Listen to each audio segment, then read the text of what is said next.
this is Eva for Once Upon a Timeline. Welcome to Midnight Mandela. How is everybody doing today? So, it was been a good week, but it's been an interesting week. I do have a lot of stuff. I didn't even look that hard. So, it's kind of one of those weird weeks, one of those weird days where you just feel weird. And I've been kind of weirdly emotional and kind of spaced out and kind of sad at times, but kind of in a good way. I don't know how to describe it. But also I was kind of weirded out earlier, and it's kind of weird how it is. Weird. But, you know, like there'll be 50 Mandelas that go by and you go, oh, that's weird. But then there'll be that one Mandela that just kind of gets you, like bugs you. And today was one of those, and I don't even know. It's probably not even one that's going to bug anybody else.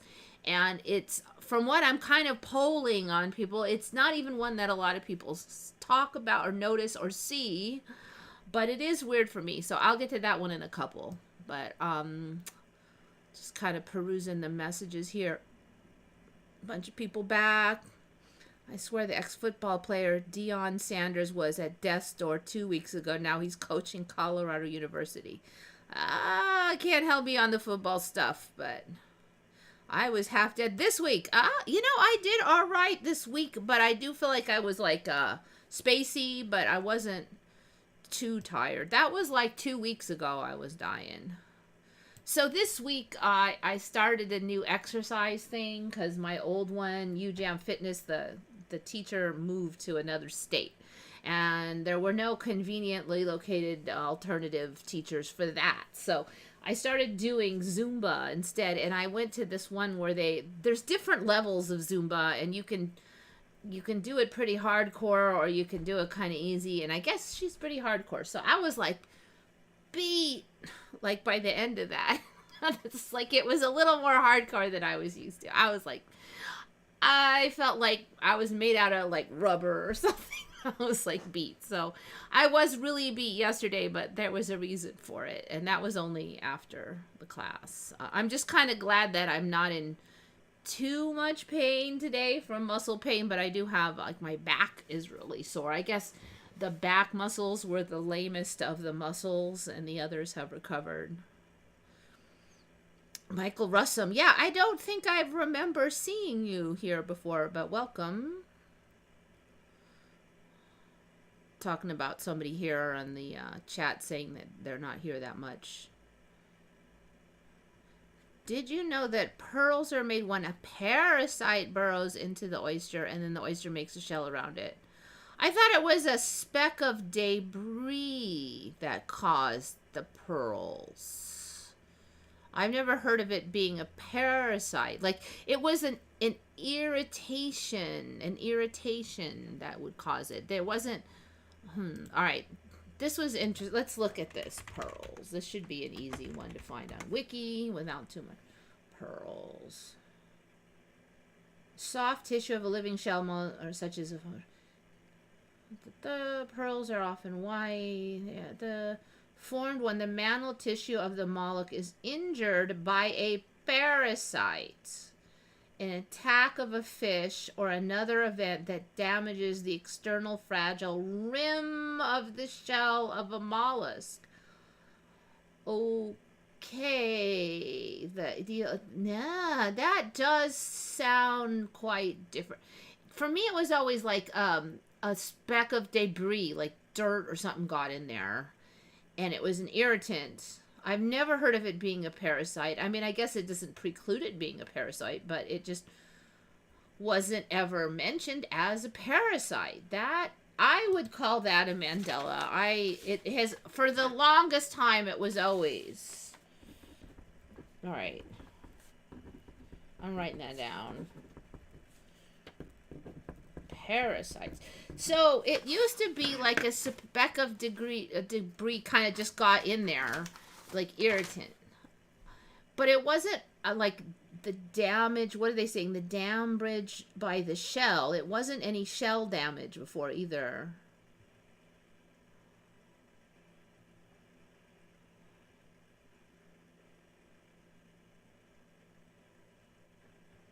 Huh. That is bizarre. Let's see. Creation. The mollusk's mantle deposits layers of calcium carbonate. So that's going to be the part of the creature that is next to the shell, like the bottom, in the form of mineral aragonite or calcite.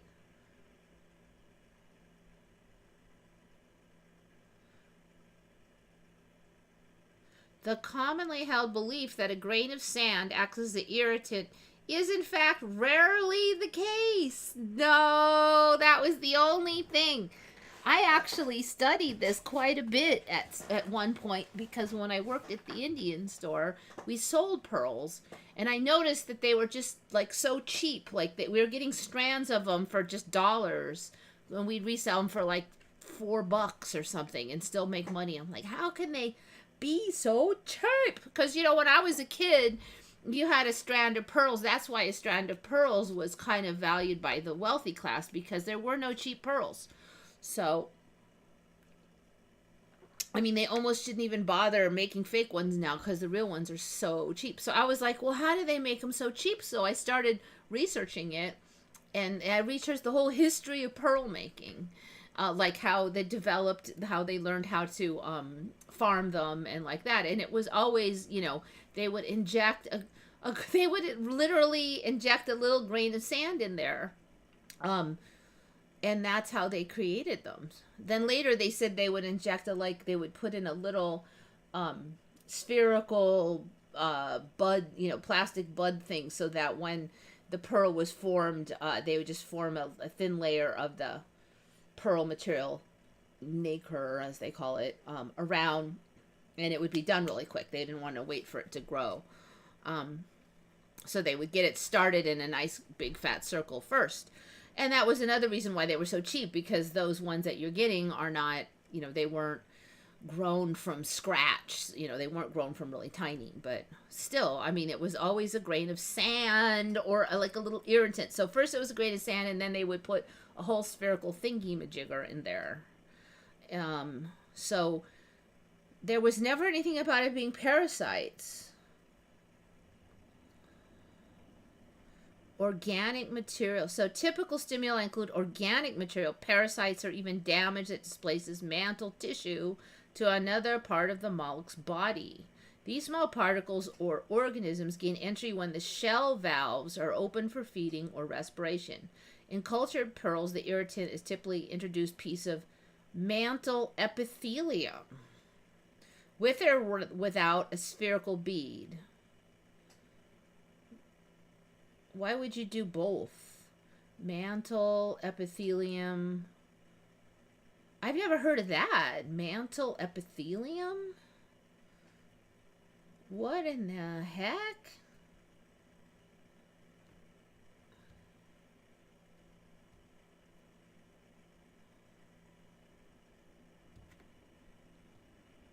This is all alien. This is not right, no. Natural pearls are very rare, blah, blah, blah, blah, blah. So you can't really nowadays tell very easily a natural pearl from farm pearl, because they all have pearl stuff. So if you took the, you know, I don't know if you remember the old way you take a pearl, and you kind of bite it on your teeth a little, and the reason you do that is because there's this certain texture that your teeth can detect of a real pearl. Now, I'm kind of wondering if that is even still the case, but I should probably check that on I have some of the cheaper pearls at home. I'm like, does that still even work in the current timeline? What the heck is this? A natural conch pearl with gem flame patterning. What? Almost any shelled mollusk can produce some kind of pearl, although most have no luster or iridescence. I have never seen a pearl like that.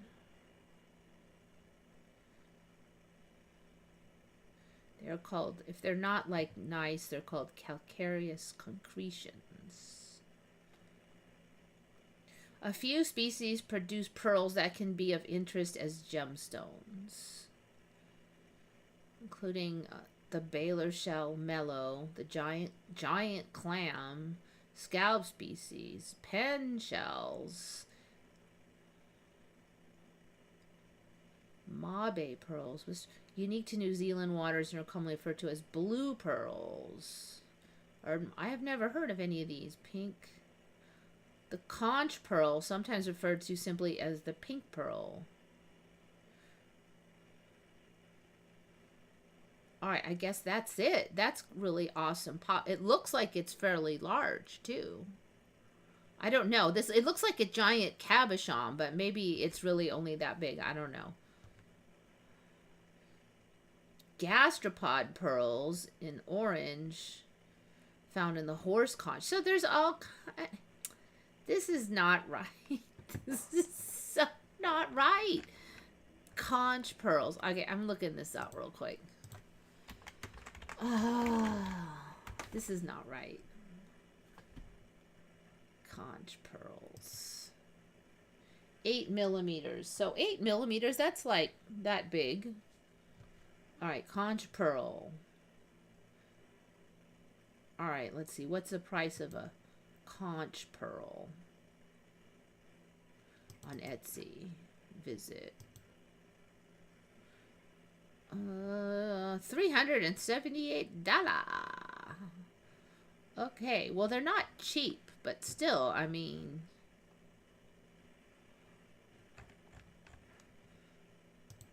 I'm sure in another bunch of shifts we'll be getting these a lot cheaper. It looks like they've just showed up.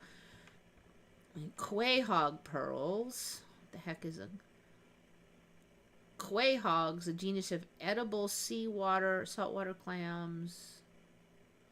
Venus clams. Alright, they come in purple now, apparently. Shell of an Indian volute, surrounded by a number of pearls. Okay, those did not make pearls. I've had those mellow shells here. I've sold them before. They don't sell very well, which is why I quit selling them. But, I mean, come on. Alright. Yeah, I agree with you. Something is off. Laughter is not allowed in my state after 1 a.m. The police are... What? Are we joking here? I quit eating hot dogs when they did an archaeological dig in a 1950s garbage dump and pulled out hot dogs still in perfect form. Come on, a dog will eat a hot dog. A raccoon will eat a hot dog.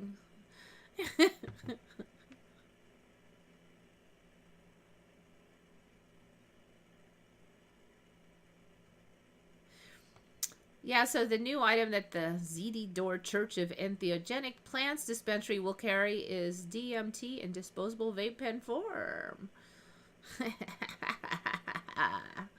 Yeah. All right.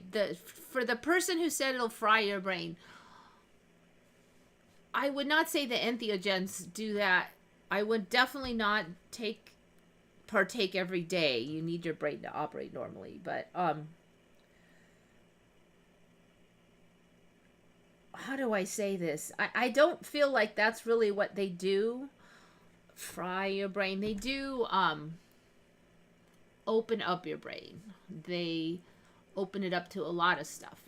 Like just new pathways, new everything, new, different. And it can be destabilizing, kind of how the Mandela effect is. It's just, if you have any history of schizophrenia or anything like that, I would not touch them, because it basically, you're going to be, when you take psychedelics, you're kind of basically schizophrenic for the period, and then you go back.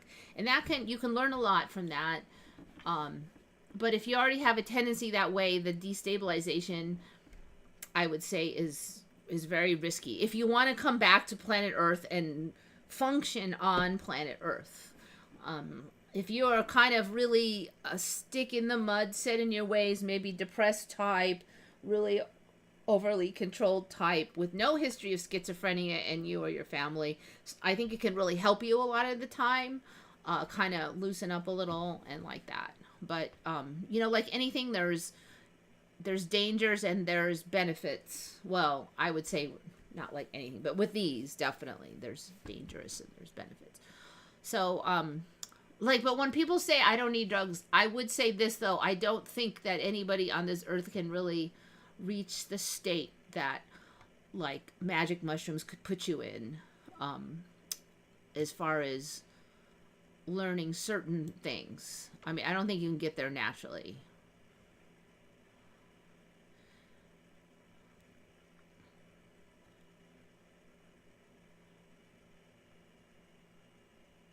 I have some golden tea. So DMT, it's basically the rocket ship. That is not for beginners. DMT. I mean, like, shrooms will take you well, at least an hour to get there. DMT will take you like 60 seconds to get to the same place. And it's just so fast that it is just very hard to handle.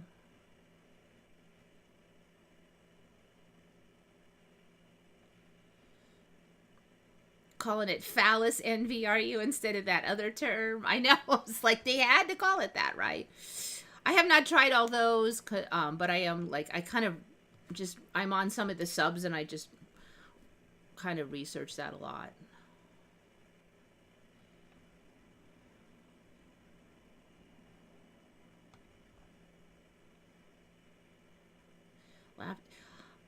So is there really a place where laughter is not allowed? Is it because you're in a like a apartment complex or something? Yeah, it will reset your brain. If you're the type that, so when you're young, you kind of haven't set in your ways. You're trying all this stuff. The older you get, the more kind of set in your ways. You kind of think the same paths, and a lot of times you find yourself stuck in a rut. And some of this rut you're stuck in, you may not like. You recognize it's not healthy, or you're just kind of petrifying and stagnating. Entheogens can be good for that. They can kind of help you see other options, look at things in different ways, and help you get out of the rut. You have to do your end, though. It's not like a magic, fix it wand, but it can show you other options. You have to work to move towards those options, or you're probably not going to get that far. But if you work with it, then it can be good for that. But if you're already one of those people whose brain is already falling out and all over the place, and you have like lack of control and lack of stability, like kind of they call it the artistic temperament. You're really good in some areas, but it's not in stability. I wouldn't touch it if you're those. And definitely if you're thinking you're just going to escape from reality. I mean, an escape from reality once in a while is fine, but you don't want to be doing it all the time, because I really don't think the reason we're here is not to escape from here all the time. I mean, I believe that we're here for a reason. So that's why, as much as it might be kind of tempting to just bail all the time, I don't think that's why we're actually here. Helps with depression. Yeah, there's been a lot of research. I would definitely recommend entheogens before I took big pharma garbage, because entheogens help you fix your problem. And then you just take it once in a while. Whereas with the big pharma stuff, you take it every day. The research on how much it really helps is kind of negligible. It's very questionable about how much they really help. Your brain gets permanently on this stuff. There's been a lot of people saying it just makes it worse in the long run. So I would definitely go that route before I did big pharma stuff. But again, like I said, if you have any history of schizophrenia or that kind of thing, then no. Then no.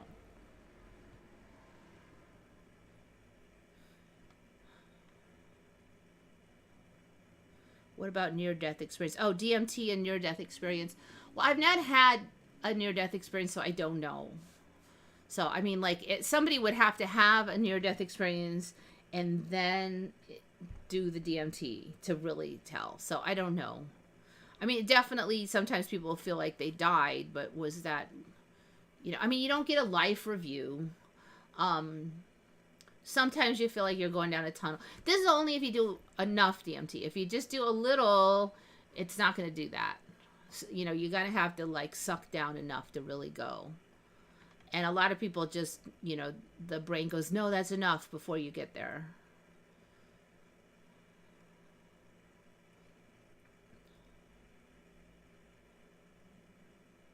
I was reading about how there's another major continent on Earth, but only a small piece of it shows. Are you talking about in Zealandia? That thing showed up. When did that show up? Like about 5 years ago or something?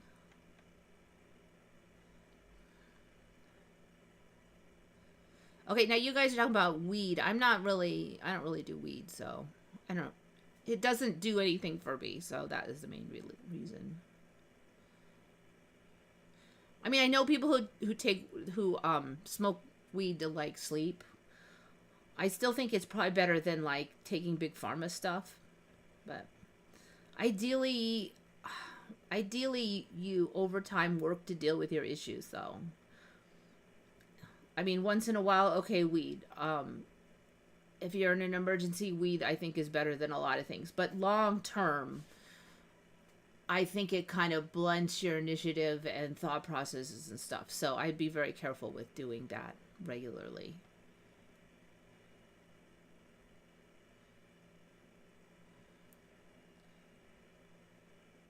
I can smell the weed everywhere in Vancouver. Yeah. Yeah. I mean, you really can hear often too. I mean, like, it's not unusual. I'm like, does your neighbor smoke weed? Um,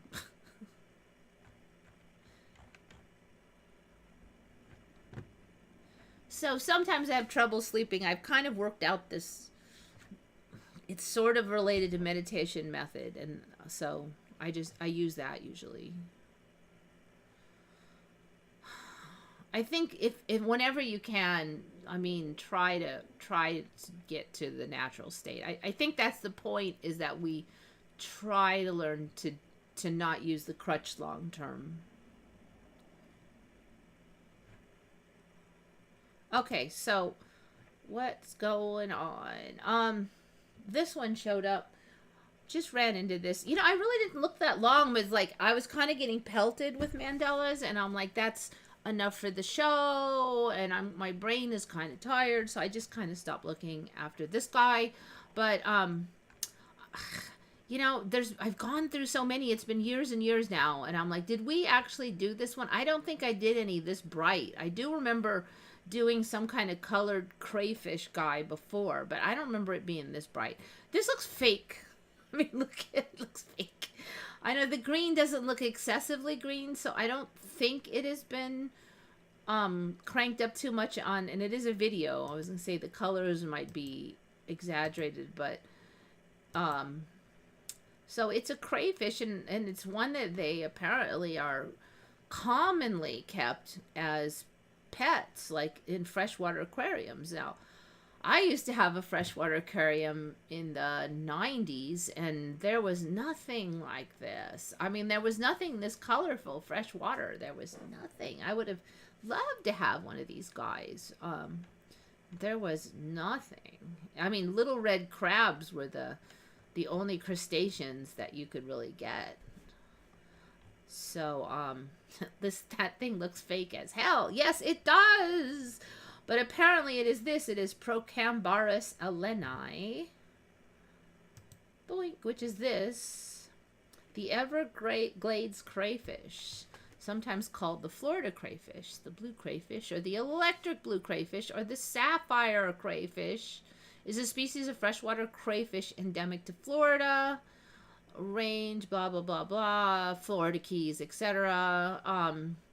Listed as a species of least concern. In other words, there's a lot of them, and they're not in any considerable danger. The blue crayfish is frequently kept in a freshwater aquaria. Well, yeah, I guess it's awesome. In the wild, the species varies from brown, tan to blue, but an aquarium strain has been selectively bred to achieve a brilliant cobalt blue color. I don't remember any blue crayfish in the United States at all. Period. Even if they aren't a brilliant cobalt blue color.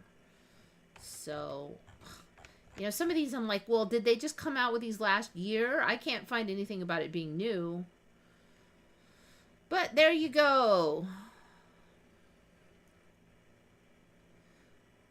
I had some in the 90s and they die. See, you kind of have to wonder, like, as you shift, okay? So you come from a timeline where there's brown crayfish, and then, okay, now they're saying they've got blue crayfish, but they're dyed. Then you get some more shifts, and they're always been natural. You know, you see what I'm saying? How it kind of, you get kind of slid over. Now, if you're not careful and you weren't paying attention, you go, oh, I must have been wrong about them being dyed, because it says right here they're natural. So you got used to them existing, and now it's just this one little detail you misremembered.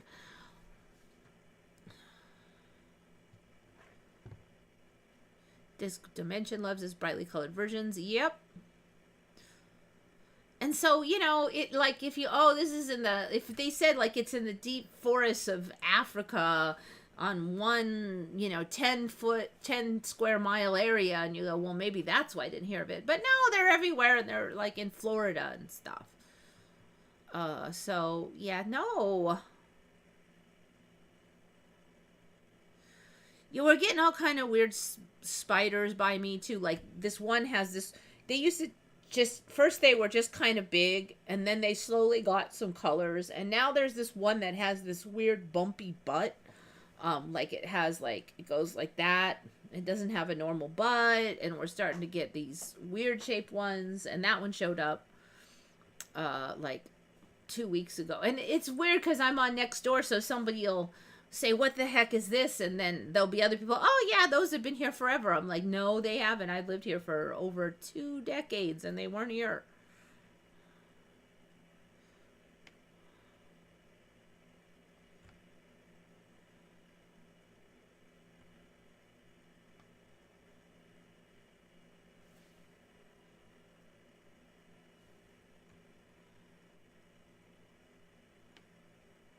Blue crayfish were land crayfish.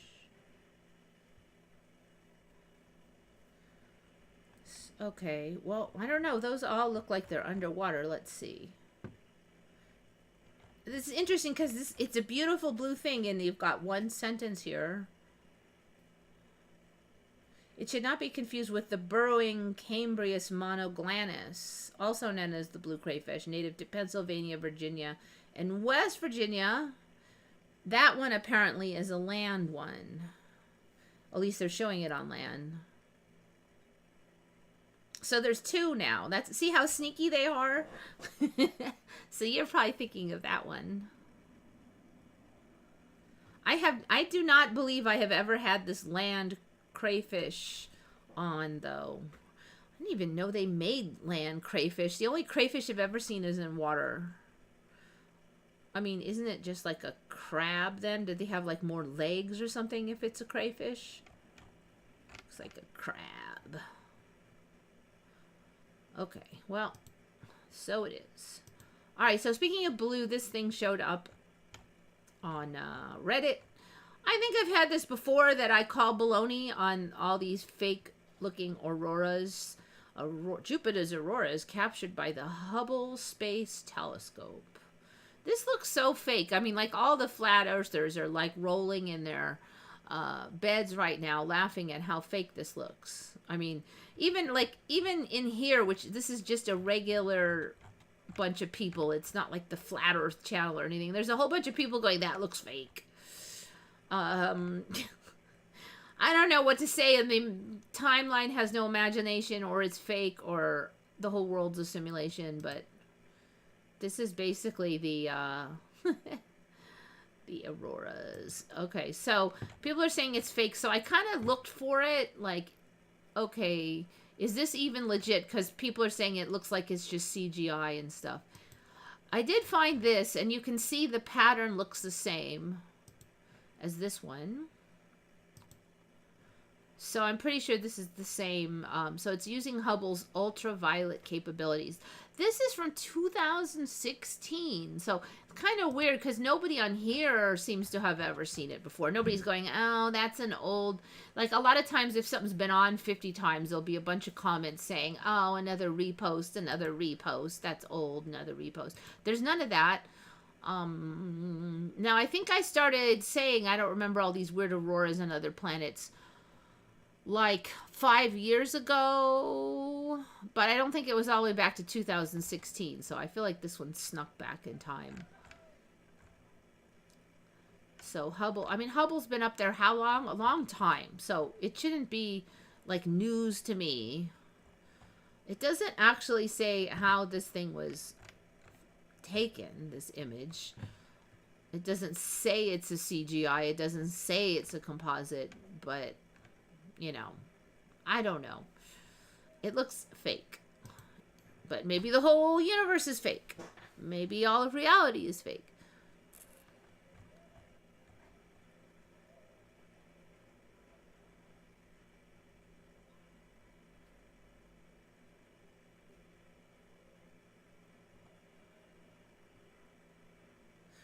Oh, so Shari, you said you're back in Canada now. You know what? I'm like, all the times you've been on, I just remember you were over in like Saudi Arabia and all around there. And then I don't think I realized you um lived in Canada originally. You're like everywhere.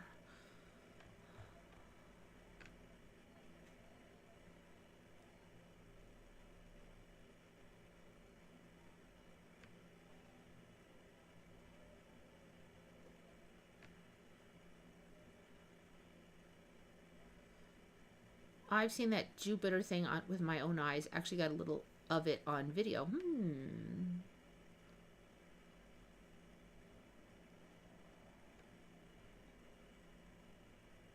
There are more varieties of the same animals. Yep, several wolf species instead of just one. So many different giraffe species instead of just one. Bears, there used to be like three. Now there used to be polar bear, grizzly, and black, and now there's way more. Oh, and panda. Yeah, panda has been a while, but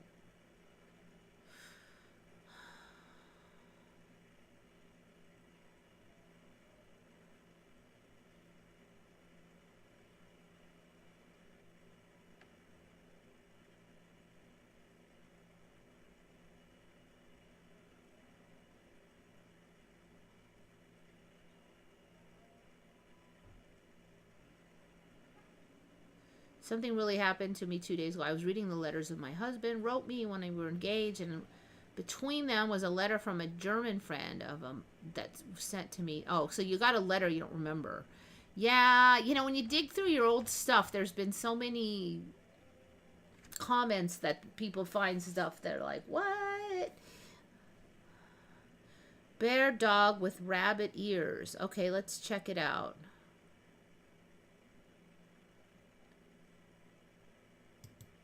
Bear dog with rabbit ears. Oh, page isn't available.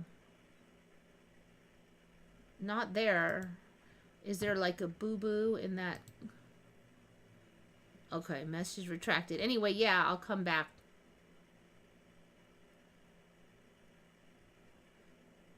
Let's see if I can find it. Bear dog with rabbit ears. Bear dog with rabbit ears. So, is it a Karelian bear dog? I know those ones. Okay. So that's a Karelian bear dog there. They have, as you see, rather normal ears for a dog. Typical pointy-eared breed. I'm a little suspicious on them having existed long term, but I did know about those in probably about 15 to 20 years ago. I learned about Karelian bear dogs.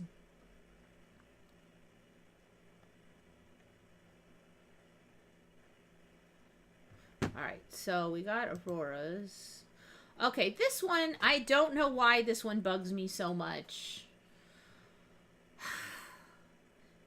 American speakers, I don't know if there'll be a lot of people remember it. I do, but for hydrogen dioxide, what do you remember that is? No cheating now, just out of memory. What's hydrogen dioxide? I'll see if people remember it as I. Okay, I'm going to clean up the windows here. Okay, I'll just go over this one a bit. Meanwhile. Okay, I came into this one and read it. Non-Newtonian fluid. I guess it acts as a solid when you work it, like I guess when you apply pressures to it. But then when it's relaxed, it becomes. It acts like a solid when you work it, and then when it's got no pressures against it, it becomes a liquid. So they're calling it a non-Newtonian fluid. Now, I think I've heard some yammer about this in the last few years, but it kind of has been upgraded a little bit. So this is a non-Newtonian fluid here that is being demonstrated. Let me just make it a little larger. All right, so now they're squishing it up. It becomes like Play-Doh, but then when you let it go, it just melts in your hand again. And it'll like oop out. You can see it looks like a liquid down here. It just looked like puddles, right? And this is going to turn into a giant puddle and oop out the fingers.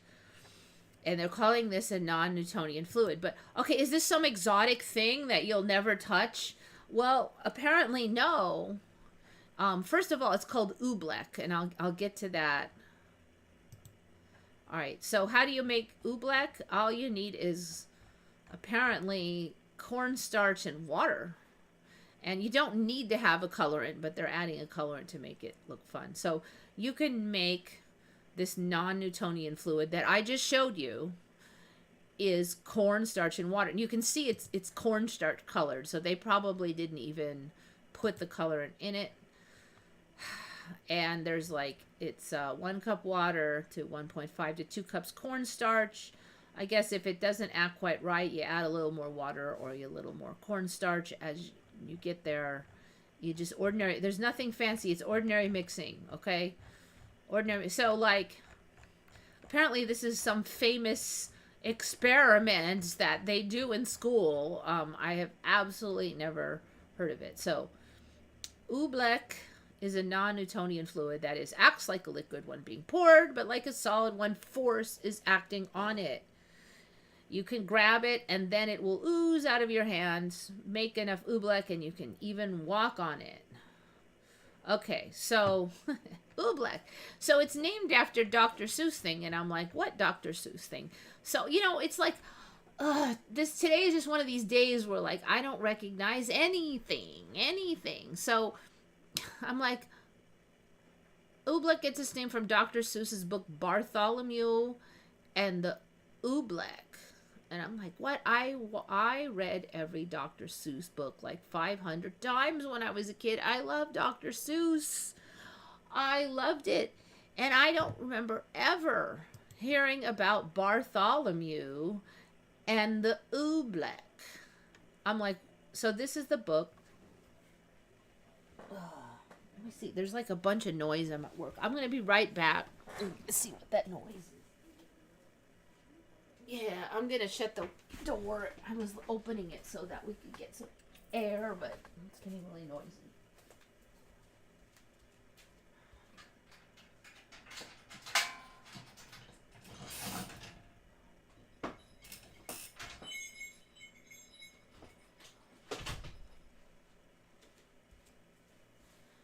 Okay, all fixed. All right, so yeah, that was another one. So I'm really, could I have maybe not known that this existed? Yeah, but it's suspicious. So I don't remember the word. I've never heard the word oobleck before. I've never heard of this book before. I've never heard of any non-Newtonian fluid that you could make with cornstarch before. It's supposed to be some common experiment. I've never even really heard of a non-Newtonian fluid until the last few years. So, this would have to have been really well known if you just slap some cornstarch and water together.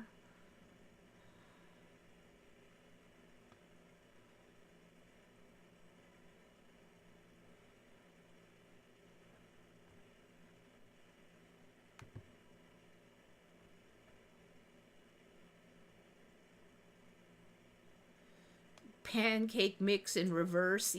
Yeah, that's a good.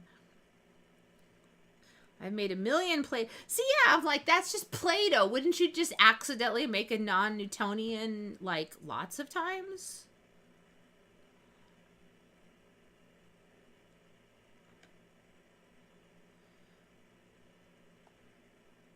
Fox dog hybrid. Oh, okay.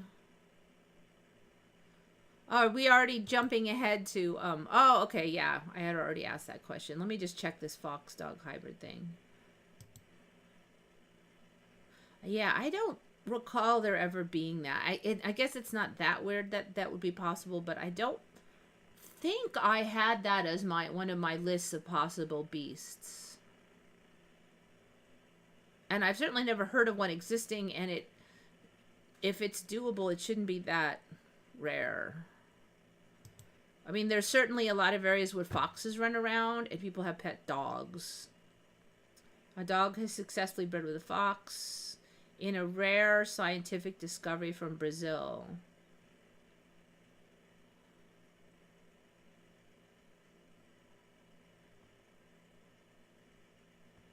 Analyzed the genetics.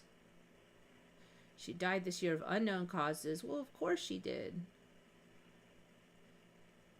The female animal is believed to be the world's first dog-fox hybrid. The world's first. Experts say her mother was a pampas fox while a domestic dog was the father. Okay, so it's rare. Why would it be so rare, though? I mean, the foxes, they're pretty, they're pretty brave. They hang around human habitation a lot. I mean, if a female dog was in heat, it's not as docile as a dog, but it also lacked the aggressiveness expected of a wild canid when handled. She was shy and cautious. Experts believe that if she hadn't been neutered as part of her treatment, she would have been able to reproduce. That's interesting. I'm really suspicious about this. I mean, if it's possible, and they're not even saying they did it in the lab. They said they just found it.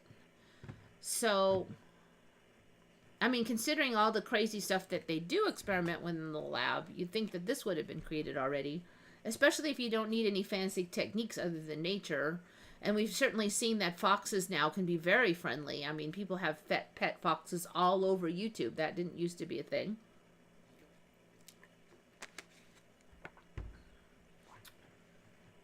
So, yeah. Okay, so let me go back to where you guys were.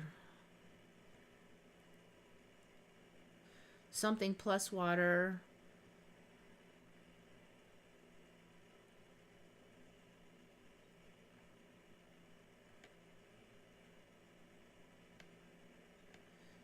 Peroxide. Corellian bear dogs. It's yeah, I showed it. It's just this like, it kind of looks like your it kind of looks like a Australian cattle dog, but with black and white colors. It's kind of one of those kind of hyper real smart dogs.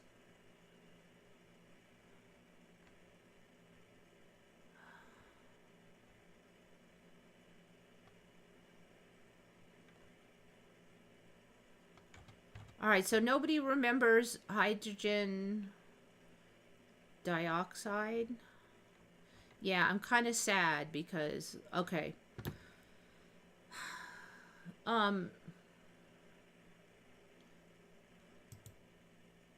So for me, and this, it doesn't really make a lot of sense, but for me, it was the word they use for water, like H2O. Now, I recognize that when you really actually look at hydrogen dioxide, it would be the wrong way to say H2O, okay? But that was it, and you just, you learn stuff as a kid. You don't really question that. It was just H2O. Now, apparently, there really isn't a word for water. Like, you know how you say, okay, oh, it's human or it's Homo sapiens, and when you're a kid, you'd be like, oh, you're a Homo sapiens, and then the other kid be like, no, I'm not, and then you laugh because you know that Homo sapiens means human, right? So hydrogen dioxide was the same thing. You'd be like, oh, you drink hydrogen dioxide, and then be like, no, I don't, and I'm like, yeah, you do, because it's water. and everybody knew. It was just one of those things like any idiot knew. Just, and that's why I guess it freaked me out, because it was like any idiot knew this. But now, like, almost nobody knows it. And if you look it up, hydrogen dioxide, like, a lot of people never heard of it, which freaks me out. Like, I could kind of see why. I can't remember what that is, but so if you look it up, it says it's H2O2, okay? All right, but then I remember H2O2 as being hydrogen peroxide. You know, that stuff that you put on cuts and stuff was hydrogen peroxide, H2O2. It wasn't hydrogen dioxide. Well, apparently it is also hydrogen peroxide. Hydrogen peroxide is also H2O2. Well, why do you have two words for it then? Hydrogen dioxide or hydrogen peroxide are both H2O2. They're saying that the peroxide has a kind of like a special kind of chemical bonds or something that is more specific than hydrogen dioxide. But I mean, if hydrogen dioxide is not really anything anybody uses, why does like so many people even have heard of it at all? I mean, it definitely wasn't hydrogen peroxide. So that's what's freaking me out. And so somebody actually put this on retconned, and I actually was so confused that I thought she was trolling, because sometimes we do get people who say something absolutely ridiculous and it's a troll. And so I have to apologize to this poor woman, because I'm like, is this a troll? Because I looked it up. Okay, so the actual it is possible to call H2O dihydrogen monoxide. That would be how you'd actually say it, except for nobody really apparently uses that. Maybe in a few more shifts we'll get that, but I mean, I had never heard of dihydrogen monoxide. It was hydrogen dioxide. So I was like, what are you talking about, to this one? And she said, well, it's called dihydrogen monoxide. So I looked that up, and that was like the first bunch of articles was like, well, this is a troll joke. That's another reason I thought she was a troll, because it says, okay, this was a parody, involved calling water an unfamiliar chemical name, which was dihydrogen monoxide, DHMO, what? And then, it was kind of like that preschool kindergarten joke type of thing that I just mentioned. Except for I've never heard of dihydrogen monoxide. So, and of course the joke is, it causes rust and corrosion, will kill you if inhaled, and we should ban it, or some kind of joke, Well, of course, if you inhale water, it could kill you. But whatever, I thought she was joking. I'm like, dihydrogen monoxide is not how you say water. So I started really researching it, though, and then people were like, well, what's the scientific name for water? And most of the places said there is none. Water is water. I know there was a scientific name for it, and it certainly was not dihydrogen monoxide, which I'd never effing heard of before. But, everything has a chemical name except for water, apparently, because the chemical name for water is water. And dihydrogen monoxide is just a recent joke, although it should actually be how you would say it, except for nobody ever heard of it before until recently. So I'm thinking eventually that's going to be the name for water if we get more shifts, maybe. But I'm like, I don't know, it just hurt me. Like, water is not water anymore. It's just not. And so I also I did find a fair amount of residue. I found a few people who remember hydrogen dioxide as water. And then I had a few people who remembered it as water and then immediately took the download once I said the other word. Even though they never heard of the other word, they immediately were like, oh, that must have been it, that must have been it, that must have been it. I'm like, you never even heard of that word a minute ago, and now that must have been it. But, you know how the download works. But this was interesting. So when did this go away? I'm really not sure. It's true, I haven't heard it a long time, so I don't think this is something that just happened, but I just found out about it. So here's an old thread on it. 4 of us were debating what the actual compounds and terms scientifically for water, H2O, we all agreed upon. Yeah, I remembered as H2O also. And so dihydrogen monoxide does make more sense, but yet that wasn't it. Don't ask me why. It's not really anything I questioned before. You know how that is. You look back and you're like, that never did make sense, did it? But that's how it was. We all agreed upon H2O. And then one person said yes, and it's hydrogen dioxide. Yes, it's hydrogen dioxide. Myself and one of the four challenged that, answering by saying one does not drink hydrogen dioxide. So myself and one of the four. So it sounds like more than half the people remembered hydrogen dioxide. This turned into a half an hour debate and fierce flipping through the internet, which did not provide a clear and concise answer. Please help make this clear. I know what he means, because when I try to look up hydrogen dioxide, I find hydrogen peroxide a lot, and I'm like, it took me a long time to even figure out why it was going to peroxide, and then I see it has the same chemical thing, but like, I don't know, it made me crazy. So of course down here they say dihydrogen monoxide. Dihydrogen monoxide, H2O, yeah, is water. Well, H2O2, dihydrogen dioxide. See, it was not that's another thing. Hydrogen dioxide, if it was H2O2, it should be dihydrogen dioxide.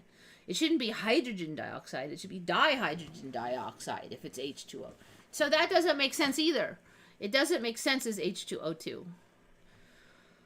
Dihydrogen dioxide is peroxide. But what is hydrogen dioxide? I mean, a lot of people, I think, remember those words. But now it's basically not anything you would likely ever deal with. Like, some people say it's impossible. It's impossible. Other people are like, oh, it's just this rare thing in the lab. Either way, it's not going to be some common term bandied about. Yet, if you ask people what's hydrogen dioxide, it sounds so familiar, doesn't it? Like, so familiar. So, even that's also very fishy. All right, so that's the parody. I almost hate to, like, I feel like if I delete this, I'm deleting the last vestige of my past. This one conversation from 6 years ago. Does water have a chemical name? Does it? See, they didn't have one. They're saying no, it doesn't. It did have a chemical name.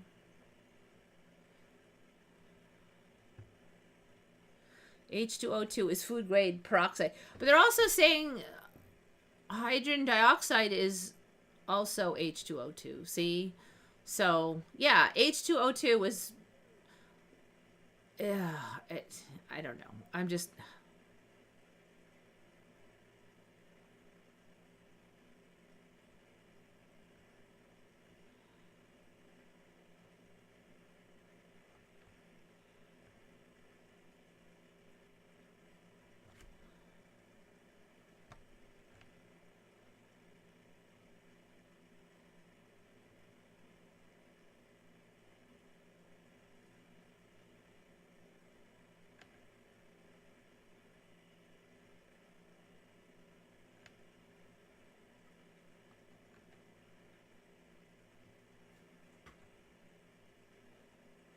It just reminds me of, like, how I must have just shifted a long way because people don't remember it at all.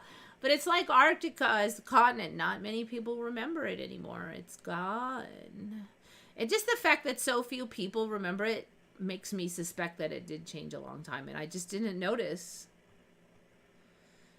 But one other person at least noticed on retcon, and there was a few yeses on retcon. That's kind of how it is now, though. You know, it used to be you'd put on a Mandela, and a lot of people, like half the people, go yeah, yeah, yeah, yeah. Okay, so we have the fox dog. Actually,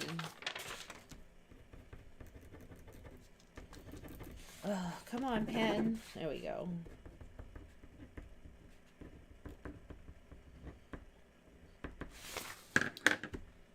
Yeah, that really, you know, if you can breed foxes and dogs, why is this the only one ever known to exist? That even just seems strange. Everything is so strange now. Even the Mandela, like, less and less, fewer and fewer things make sense. Close you.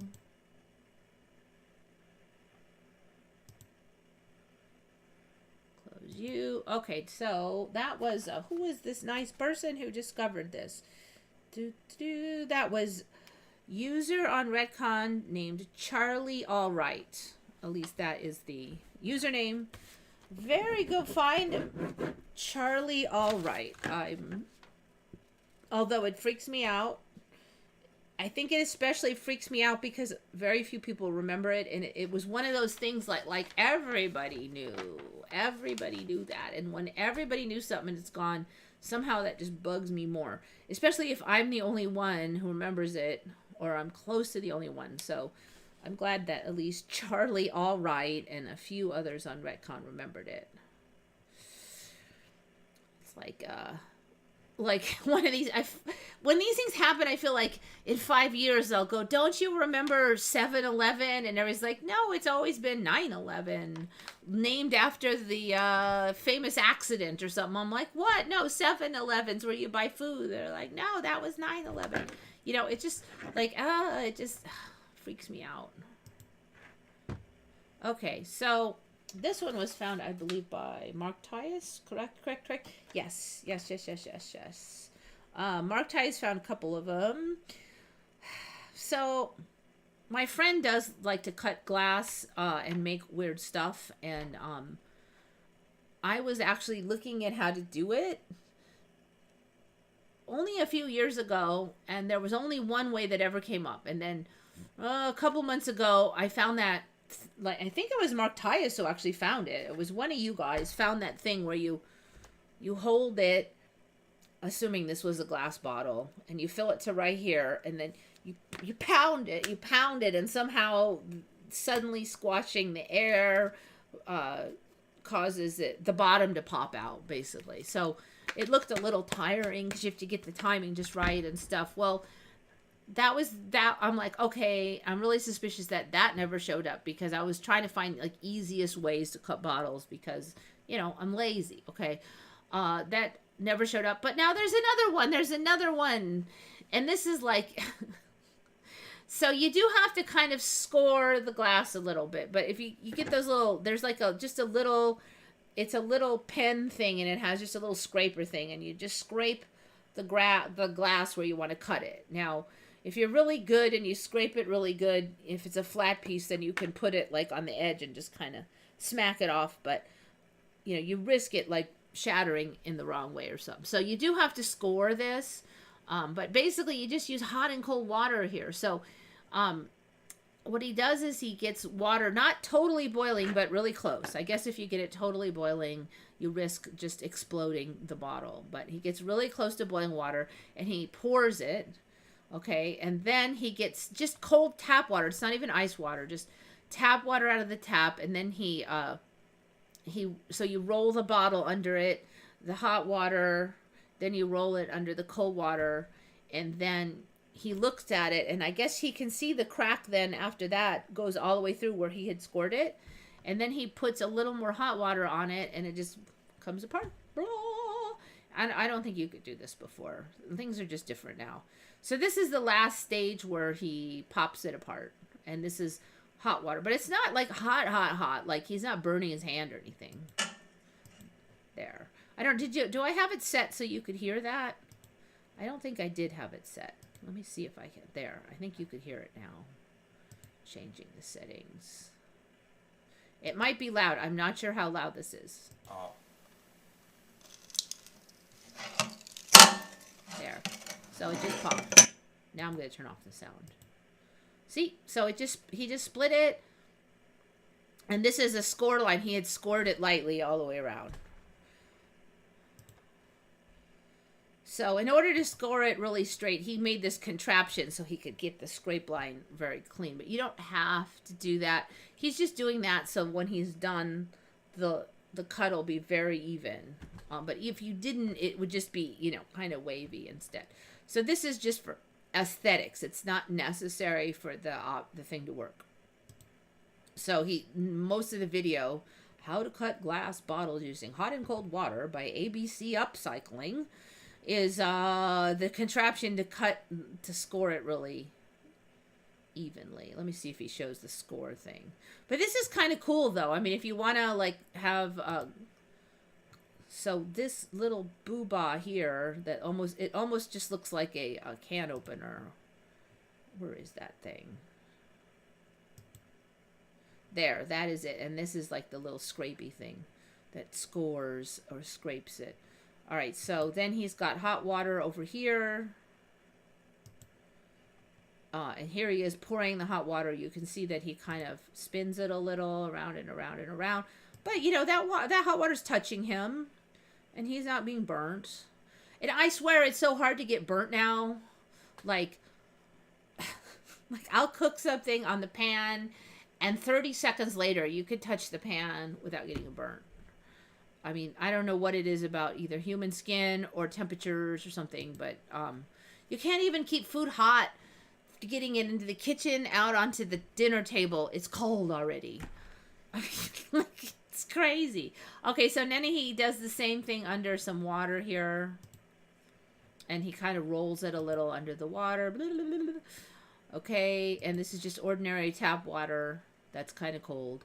Then he will inspect it to see if the crack looks like it goes all the way through. Now, I can't see diddly squat, but I guess he's looking to see if that score mark looks like it went further in. Then he puts it back down, rolls it a little more with hot water, and boom, you saw that. I have never heard of this. I think it's cool. That's one of the reasons I'm kind of going to do it. Like, if you want to cut stuff, you can just buy those score things. They're like $8 or something. They're really cheap. And you see, it cleans it, it cuts it all nice. It doesn't take long.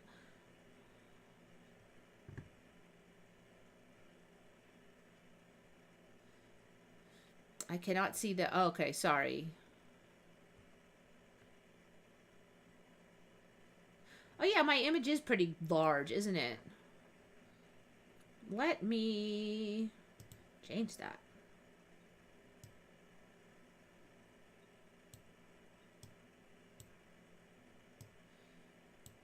Yeah, I was fiddling with it.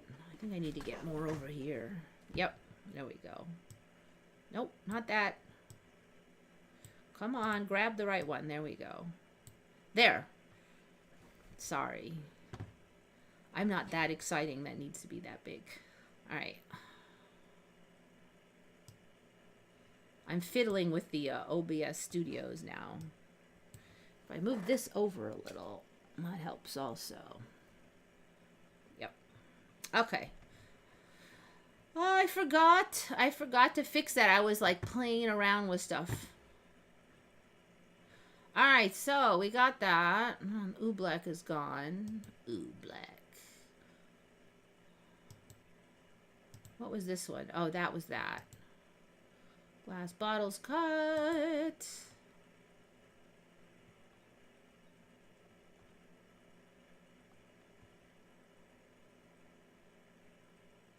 Why everybody has a new avatar. Ah, interesting. You know what was like, what was it yesterday? I don't know what it is about the universe just wanted to argue so bad that when I was on Reddit, no matter what I said, somebody invented something to argue about. Like I said, well, one time I was in Guam and it was so hot for 3 weeks. And by the time I got back, you know, like regular heat here didn't feel that hot. And I think I said, well, it was like 100 degrees Fahrenheit with almost 100 degrees humidity. So it was like humidity in the 90s, like every day. So I just said almost 100. Somebody came back and they're like, no, you would die because if you have 100% humidity and 100 degrees for 6 hours, you die. And there was like a word for it. So I'm like, well, I didn't say it was 100%. I said it was close. And he's all, well, you said it's close. And I proved that you die. I'm like, no, because close is not 100%. And they just, I mean, like, so that was that guy. And I'm like, why are you even arguing? Why am I arguing with this guy? I'm just done. I'm not arguing with him, you know. And then, but there was like 4 other conversations. Like every conversation I commented on, usually some kind of harmless thing. Like, and only one time was I even arguing. Like one time somebody said, it's not possible for the eye to see ultraviolet radiation because the rods and cones are not designed to see UV. It's impossible. And then I just sent a link saying, well, actually, the retina can see UV, but the lens blocks it. But the retina can see it. The lens blocks the majority of it, but it would theoretically be possible. And they're like, and I thought anybody could argue with that because there was all this scientific proof. I'm very suspicious that it may not have existed way back, but it does exist now. So unless you're into the Mandela, you have to accept it.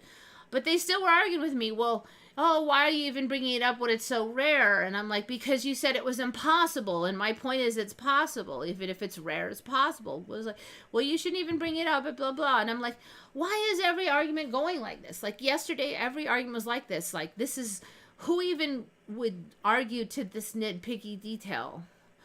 And every argument was like that. I'm like, I actually literally had 5 people on 5 different, I'm like, is this some kind of evil plot to make me crazy? 5 different people on 5 different threads arguing about this kind of thing. And I just said, everyone, I'm out of this conversation. I'm out. And I went block. I'm like, there was something really weird about yesterday.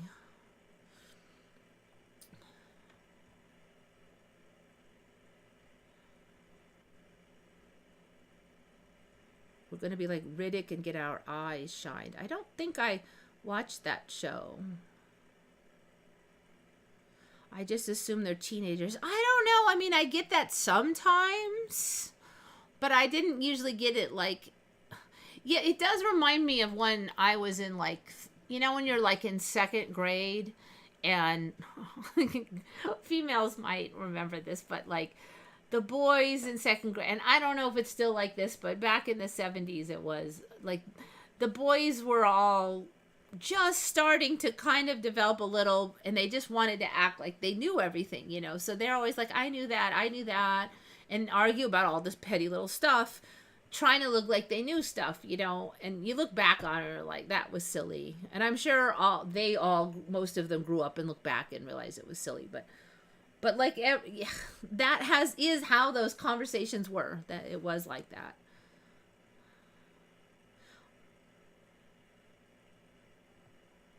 There's a lot of troll AI bots, I guess, but it just was weird that it was yesterday was like 5 of them. I have never had to block so many people all at once because I really kind of dialed back from even arguing with people.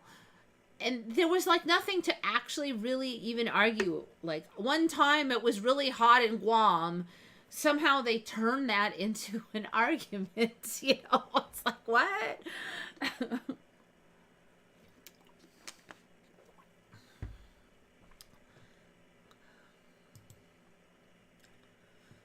Shampoo ginger season is upon us, and my plants are... Shampoo ginger season is upon us. I'm going to turn off the sound. And my plants are starting to grow, which means I can easily find them to dig out fresh rhizomes.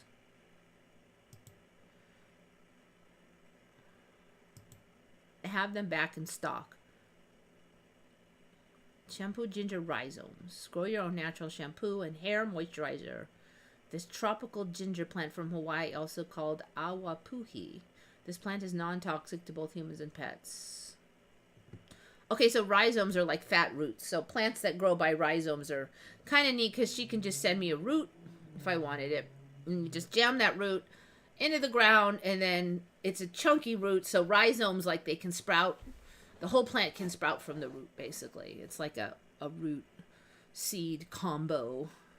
So it is fun to... So a lot of places you can't send dirt. Like into California, they're afraid that we'll get parasites in the dirt. So they don't let... You have to jump through all these hoops to send plants with dirt. However, with rhizomes, she can rinse them off and ship them in here. So we like rhizomes. Although it's in Hawaii, I don't know if it'll survive here.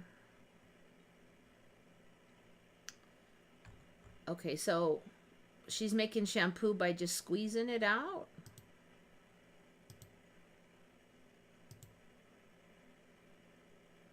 Ginger plant native to Hawaii. So it looks like she's just got this funky, not the same as culinary ginger. Grown to harvest the liquid from the flower cones. Specifically grown to harvest the liquid from the flower cones.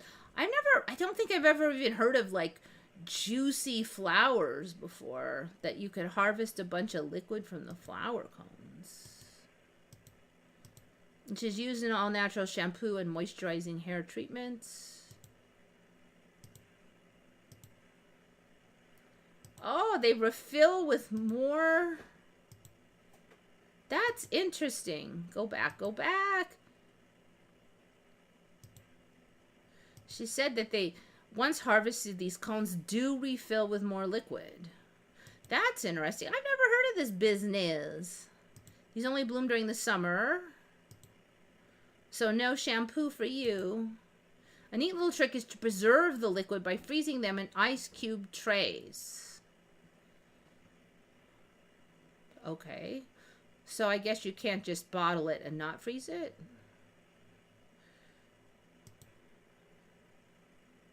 Alright, so I guess the Hawaiians back in the day had shampoo all summer anyway. I don't think they had refrigerators, but... non-toxic. That's totally bizarre. Are we getting to the point where you, like, it's the Garden of Eden, you know?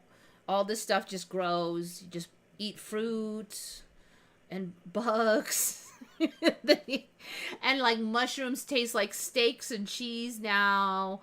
And then you just squeeze some shampoo out of the shampoo plant. And there'll be hot springs. And you won't have to, like, clean the edges of the tub because it'll all, you know, like...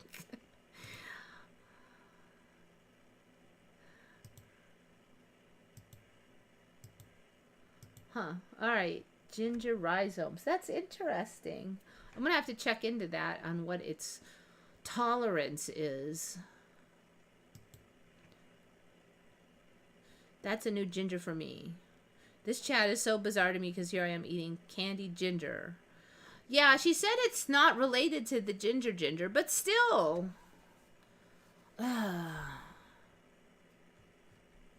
It's a new plant for me. They squeeze the flower. Yeah. That's crazy because it refills itself. I've never even heard of a juicy water stalk flower, but then it refills itself. You can squeeze it out like a sponge. That's crazy.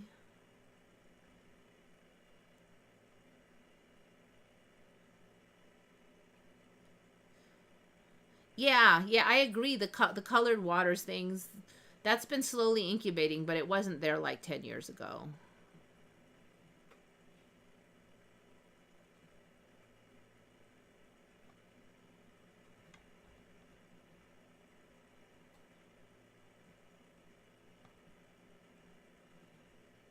So we do have this little greenhouse that we've put up. So I'm going to check into that ginger shampoo.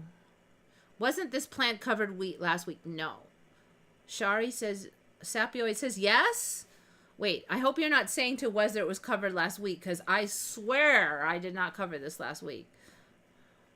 If I go back and see me covering the shampoo ginger last week, I'm going to freak out.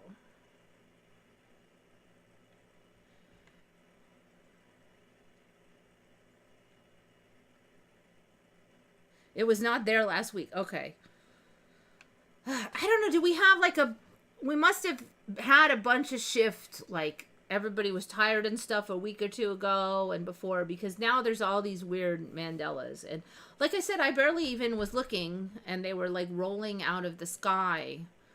I was just kind of freaked out about this hydrogen dioxide thing. And I'm like, I don't want to. I was like, nobody remembers that water is gone.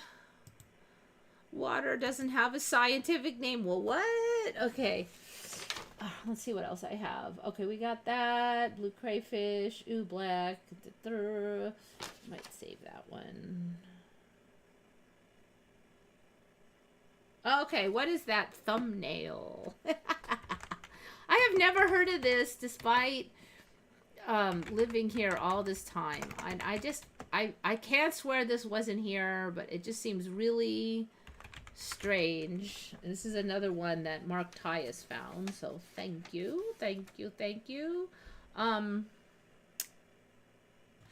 Has anybody in America or Canada At least we should know, right? Do you, especially you Canadians, because you all live near the border pretty much. Yeah, like Shari. Do you remember the slash? Have you ever heard of the slash on the border? Shari? Now that you're back in Canada, in case things aren't weird enough yet, have you heard of the slash?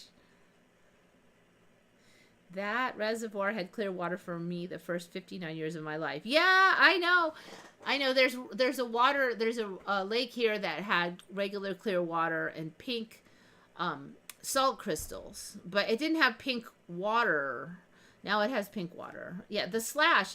So apparently the entire USA Canadian border has a 20-foot wide clear-cut forest called the slash. And I've never heard of this. So Mark Ty has found this, and I'm like, what? The slash. It's called the slash. And that's the thumbnail. It's the slash. The slash is a 20-foot wide treeless zone at the U.S.-Canadian border that spans 5,525 miles and is maintained by the U.S. and Canadian governments. I guess we have nothing better to do than clear-cut 20 feet wide by 5,000 feet long. Man-made cut-through of forest land maintained along the border with dense forestation. What is dense forestation? And the total length can be vary. So they don't cut it like every year, but they go through every couple years each spot. The slash was cut and over 8,000 original border markers were laid down, all of which are still standing along the slash to this day. Some of them are a little bit off, straying north or south. The slash is home to the Department of Homeland Security's latest technology transition success story. A self-triggering platform with wireless data retrieval to detect and give warning of suspicious activities at the U.S.-Canada border. So, I guess you can't sneak across the border anymore, suddenly. This is just weird because during the pandemic, there was a lot of people saying they'd just go to an area that did not have a border crossing and walk across the forest. But now, if they've got a self-triggering wireless data platform, then they're going to know if you walked across. But a lot of people said they did, and there was not one beep about this thing. Every day, the average American taxpayer pays half of a cent to the International Boundary Commission for the sole purpose of deforesting every inch of the U.S.-Canada border. With the average annual budget of $1,400,000, the IBC ensures that the boundary will never be just an imaginary line known as the slash. This treeless zone is 20 feet wide and covers everything from narrow, isolated islands to steep hillsides. I'm like, no. Okay, so there's, images of the slash here. So, these aren't puny little tree things.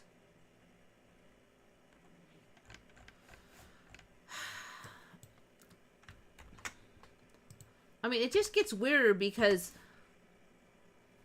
I was even trying to help people find places to cross because Canadians that were unvaccinated were attempting to escape. And so I was like looking into it, like, is there any way to get across? Because Canada was not letting you leave the country if you were unvaccinated. So you couldn't do anything in the country, but you couldn't cross the border either. So, I mean, look at this stuff. This is 20 foot wide.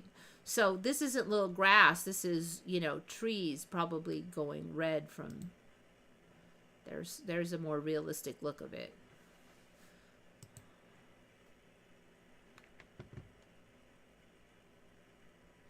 Sapioid, do you remember hydrogen dioxide? Oh, thank you. Change the pH to it. Yeah, I know.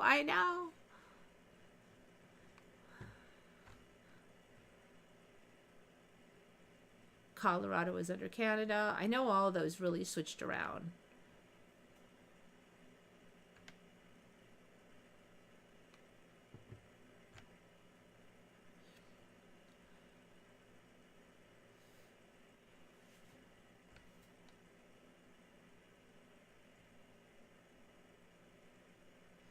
Someone could make a killing if they could make a soap or perfume out of datura flower smell. Crunchy Bee, you know what datura flowers do, though, right? Like, you don't. I don't think you want to make a product out of those. You know why, right? Because it's that might. I don't know. They might smell good.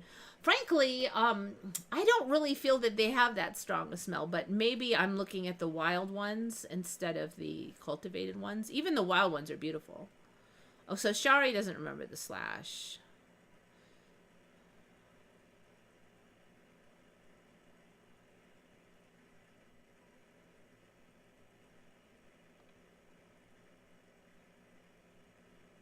Yeah, not that slash. Not from the Guns N' Roses.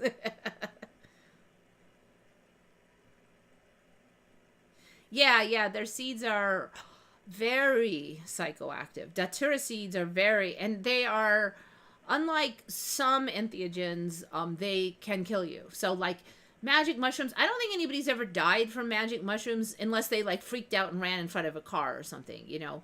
But datura can kill you. And also, it's supposed to be, I mean, most people I know, I don't actually know anybody who took it, but I'm on the subreddits, and almost everybody who's tried them did not like it.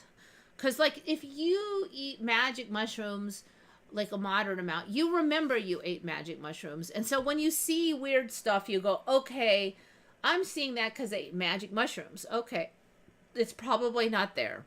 So that makes a difference. But what if you couldn't remember you ate magic mushrooms and you think you're just sitting there and suddenly there's a Mandela floating by, or you know, or not Mandela, a Mandela, Mandela or something, you know, some weird thing shows up and you don't like, because it's a deliriant, and a deliriant is kind of makes you, like, it messes up your thinking more. I don't know how to describe it, but it just, so then you would freak out, right? I mean, if you saw weird stuff and you didn't remember that there's a reason for it, you would freak out a lot more. And that seems to be what happens. I have never tried it, and I don't think I will, because I don't like unpleasant experiences. I don't know anybody who said, oh, I learned a lot and I felt better after datura trip. So not gonna.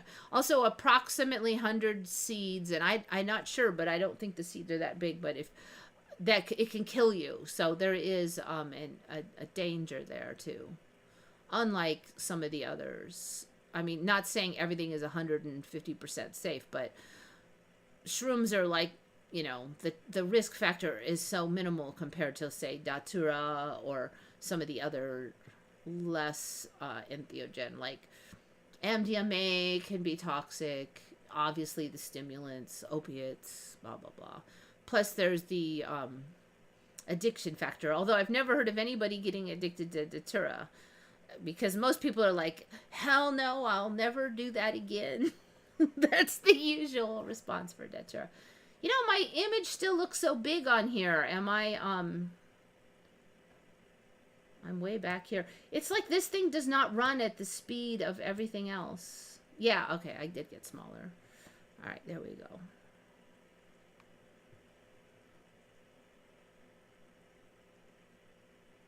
We put all that effort into the northern border, but just let go the southern. Yeah, actually, that is weird. I mean, like, it's not like we were really worried about those evil Canadians sneaking in here. Now that you mentioned it, that is strange.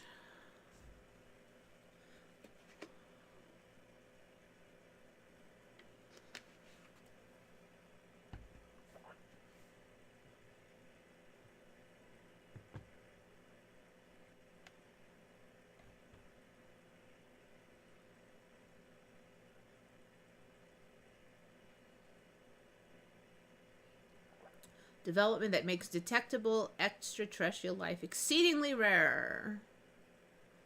You know, that was the old theory, that extraterrestrial life was exceedingly rare, but like every spiritualist in the universe, and even most of the science channels are saying, oh, it's not that rare, which is a whole interesting thing considering all the yammer about ETs and stuff now. It does really seem like we're shifting in a different direction now. Very much so, though.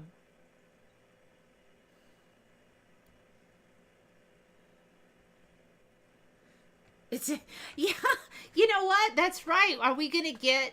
When are we gonna get the conspiracy theory on the slash? Because it just seems like we see stuff, and then a few months later, it's like it shows up in some conspiracy theory. And now that you mention it, it almost has to. I mean, like, I'll be surprised if I don't see some kind of conspiracy theory, like why we care about blocking people from Canada when we're too lazy to do anything for parts of Mexico. Now, we do have a fence over about 2/3 of the Mexican border. And we long have. So that's one of the things that, like, all this arguing between the Democrats and the Republicans about if we should erect a barrier when 2/3 of it already has a huge tall fence. So I'm like, seriously, are they in a different timeline or something? Because it's like, how can two sides argue on and on and on about this with none of the mainstream anything, not the Fox News, not the CNN? How can none of them ever go around and just go, hey, wait a minute, there's already one there that's been there for 30 years. And I know at least the one, like, by San Diego has been there since I moved here, because if you go, we would sometimes hike along the border. It's a nice little area. And there was always a fence there, and a big tall one too. Like, it, you know, like 15 feet high kind of a thing. So how can, you know, that was one of the things that freaked me out about that whole argument. Who even cares about if you should build something if it's already there?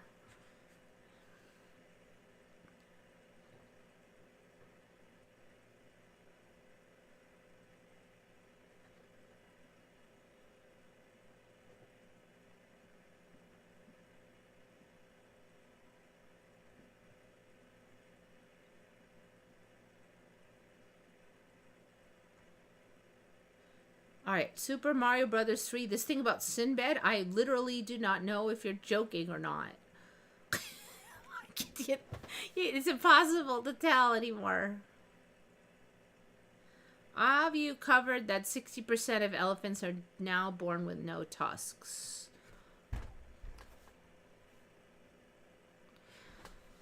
Ah, this one keeps changing. All right.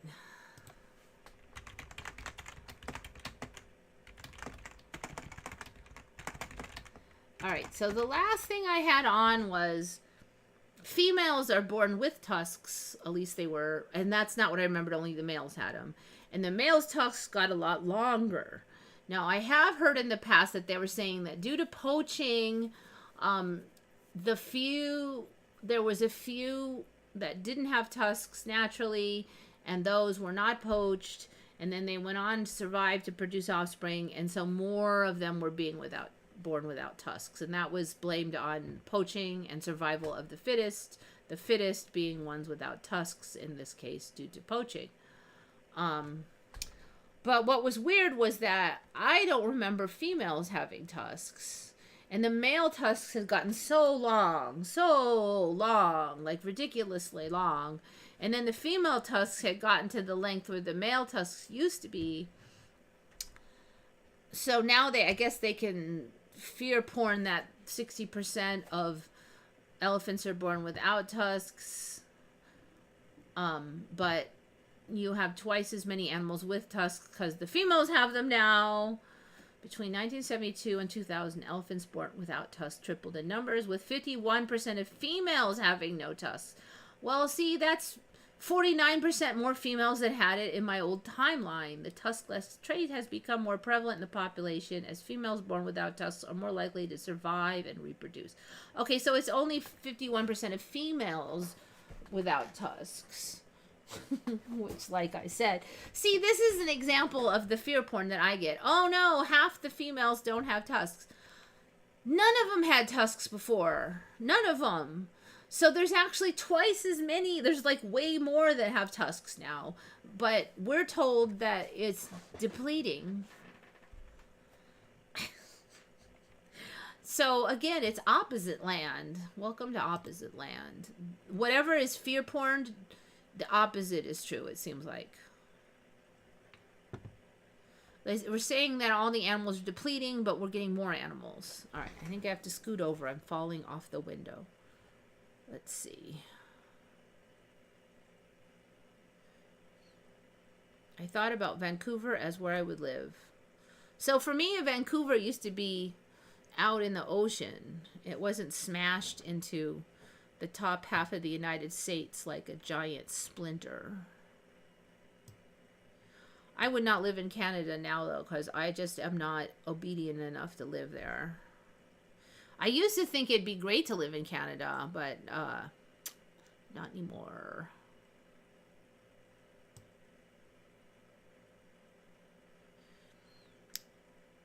Elon Musk's character on Rick and Morty was called Elon Tusks.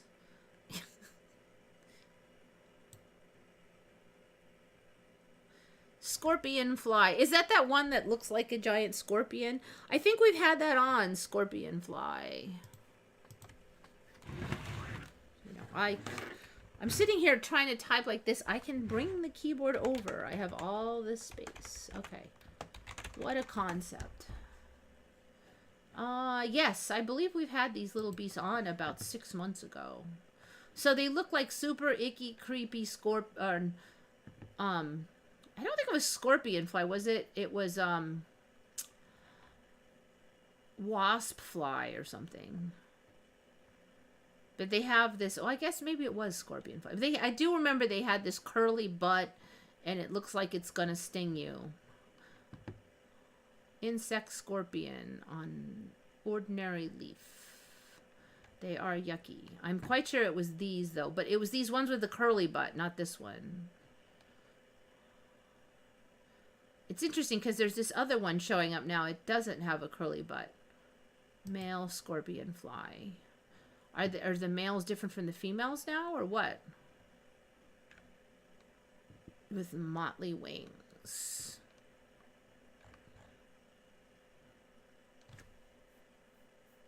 So apparently they don't sting, at least last I checked. They just look super icky. They don't sting yet. Everything like stings and bites now, though. I've seen the moth. Are you talking about the moth that looks like a hummingbird? The hummingbird hawk moth? That thing is showing up in America now, too. I'm heard like it was in Florida and here and there. Oh, you know what? Oh, that was one of the things on Nextdoor. One of those hawk moths showed up in San Diego. Somebody in Nextdoor is like, what is that? They had a whole video of it, too. Let's see, hawk moth. So I don't remember them being here. They were somewhere far away. They were not here. Sphinx moths. And I don't remember them being called sphinx moths. Colloquially known as hawk moths, with many of their caterpillars known as hornworms. I mean, we had hornworms, but they didn't turn into hawk moths. But see, now there's a whole bunch of them. There isn't just one kind. It's best represented in the tropics, and I think that's where they were before. But species are found in every region, including San Diego, obviously. There's 1,450 species of sphinx moths. That was not how it was before. There was only one. There was not 1,450. Hover near flowers, feeding on nectar. And the forewings are generally long, blah, blah. Okay, yeah. So these things, they look like hummingbirds, basically. So when you see one, you think it's a hummingbird. They're about the size of a hummingbird, and they move around. They don't just fly like a moth. They go, like, yeah, it looks like kind of like a bee. But they look like a hummingbird because you know how hummingbirds are real tiny and they have that flight pattern. Well, these have about the same size and the same flight pattern, but they're a moth.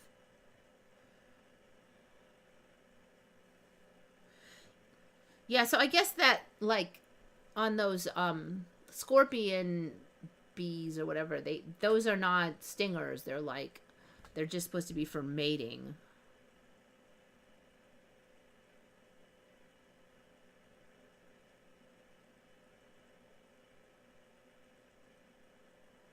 Yeah, Shazam I remember with 3 A's. SCHAZAAM. That's that movie that disappeared. with Sinbad.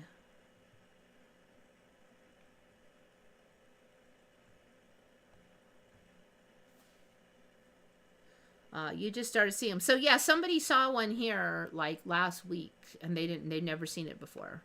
But now they're everywhere and always have been.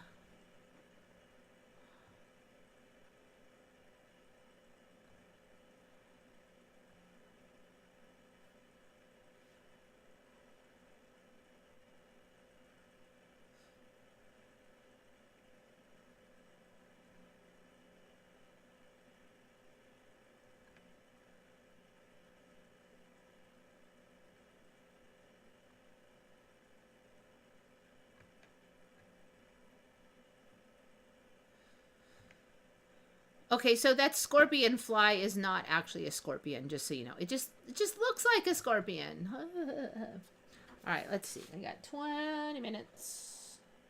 That all right, this one I actually saw iMac, I believe, is starting to have its speakers. I'll tell you, there were some pretty good speakers on iMac. I saw some of them, and I unfortunately did not get the name of the dude that was talking about this one, but he basically did a bunch of Bible Mandelas, and I guess he's Christian, he said, I think, and was it Catholic or Christian? I think he said it was Christian. And so he knew the Bible really well, so he was just really talking about, you know, what the heck, and I'm sure it's got to be frustrating for Bible people to, like, their pastors won't admit this is happening, and it's obviously happening. And then he went into all of the stuff that's in the Bible describing this exact thing that we are seeing now happening, the Mandela effect.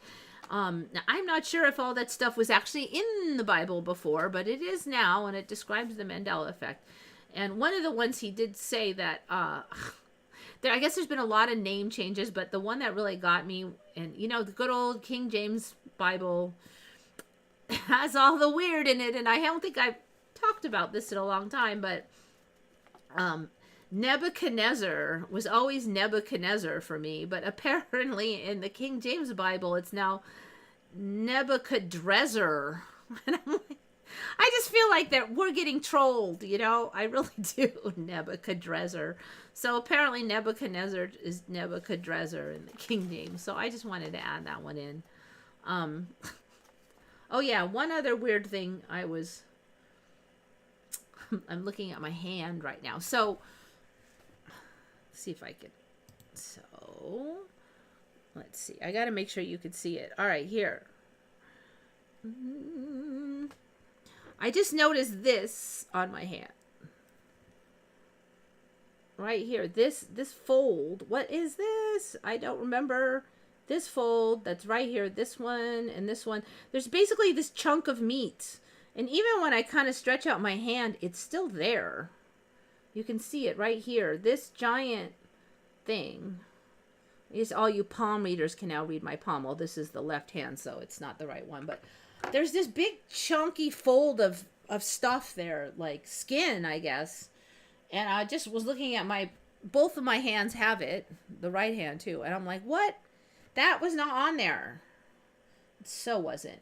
I have a suspicion that also that this thumb might have come down a little further. I feel like the space right here has like gotten bigger. It just seems like this. And I mean, look at this thumb now. The thumb is really kind of, it's kind of, yeah, it's the same size as the pinky now. I mean, that is a serious finger now.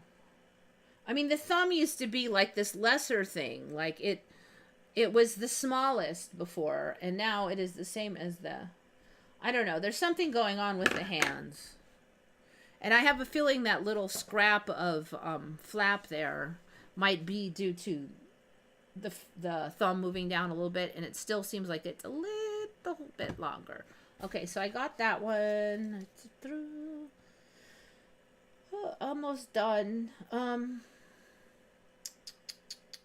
going to read yours real quick.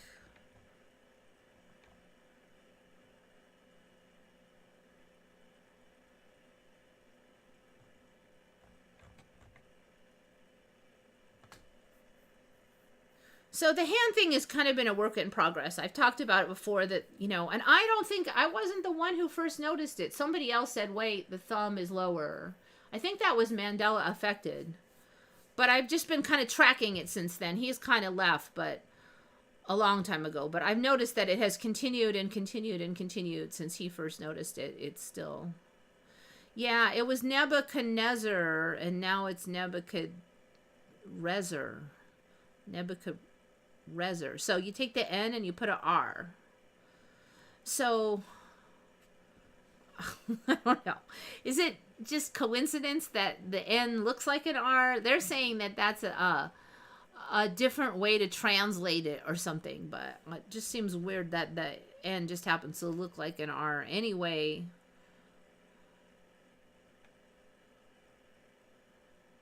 Yeah, you know, let me just do this, because, I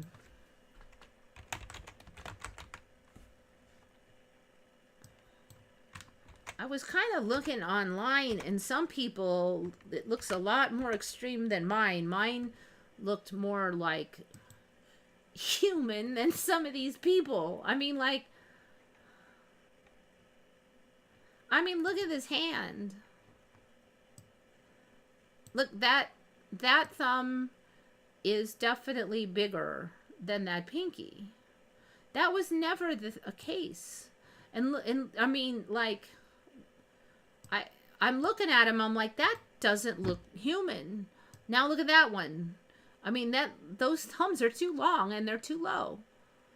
And even though that was the case before that was happening, it's more now. So this looks a little more like how I remember. But even then, but I remember this being up higher, and then just make this a little shorter.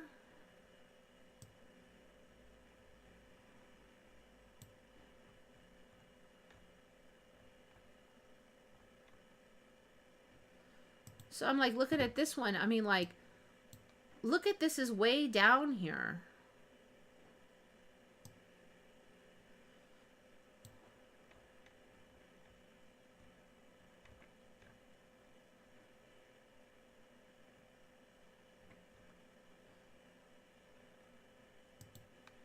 Interestingly, this one looks a little closer, but this should come to more of a point. It shouldn't be all fat like this. It kind of would swoop up like that. So the shortness is right, but it's just... Also, it doesn't have the curve up like it's supposed to. The length is right, but something else. I'm like, what timeline is that? Did somebody come from a timeline where the thumb looked like that? Oh, here. This is better. See, that's closer to how it used to be.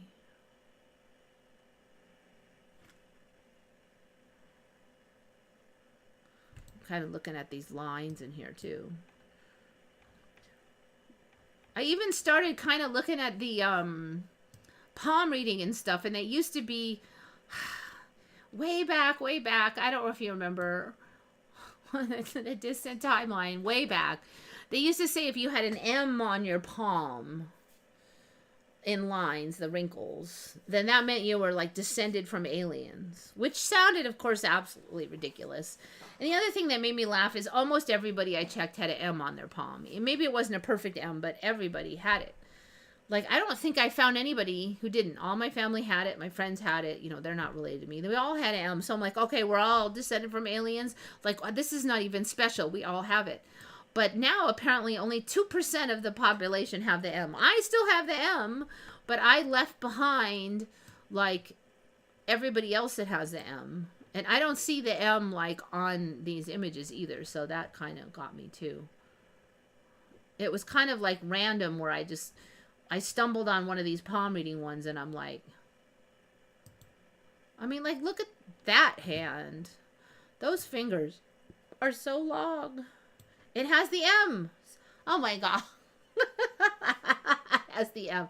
It doesn't actually connect, so I don't think it counts, but it's almost an M. It's almost an M. But everybody had an M before on that one. Right when I said that, I find one that has almost the M. Almost. It doesn't count, though, because it has to connect, but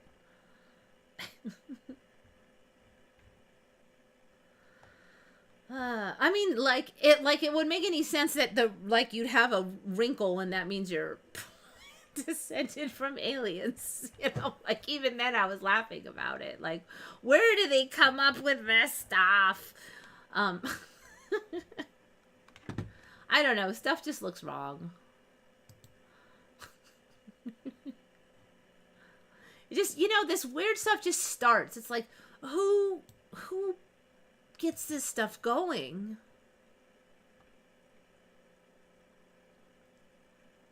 I have an M&M. Gorky Park was an M. I don't know. See, yeah, it's supposed to. Well, in the old days, it said you were descended from aliens, but now there was a whole new story. It was like you're smart or something. I don't know. It wasn't bad stuff, but if you have an M on your... Let me find what it was now. It has nothing to do with aliens now, but I swear that was the thing. Everybody was going around for like a month going, do you have an M on your hand? Do you have an M on your hand? A psychic explains what it means.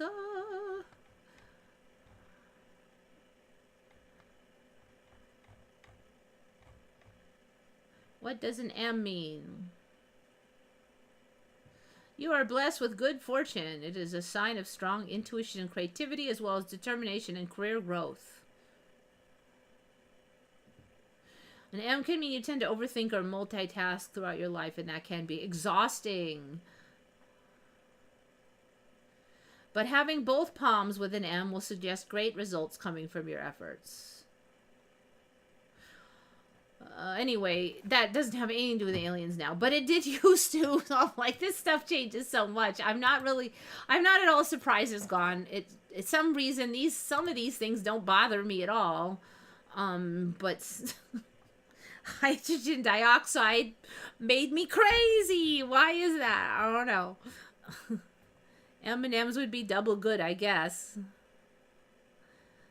My father had an M on his arm. I do tend to overthink, so maybe this stuff is getting more accurate than it was, because it used to be I'd read that and go, yeah, not really. But now I'm reading them and going, yeah, that is actually accurate. I had an M a month ago, but now it doesn't connect. We are all aliens. I don't know. See, like, everybody had an M before. Yeah, simian line. And I don't remember it being called a simian line. It was an M. Simian line. Simian, it makes you sound like a monkey. So I've never heard of that. I don't know. Maybe we're all got M's. Maybe we're all from old timelines. The timeline I came from where everybody had an M.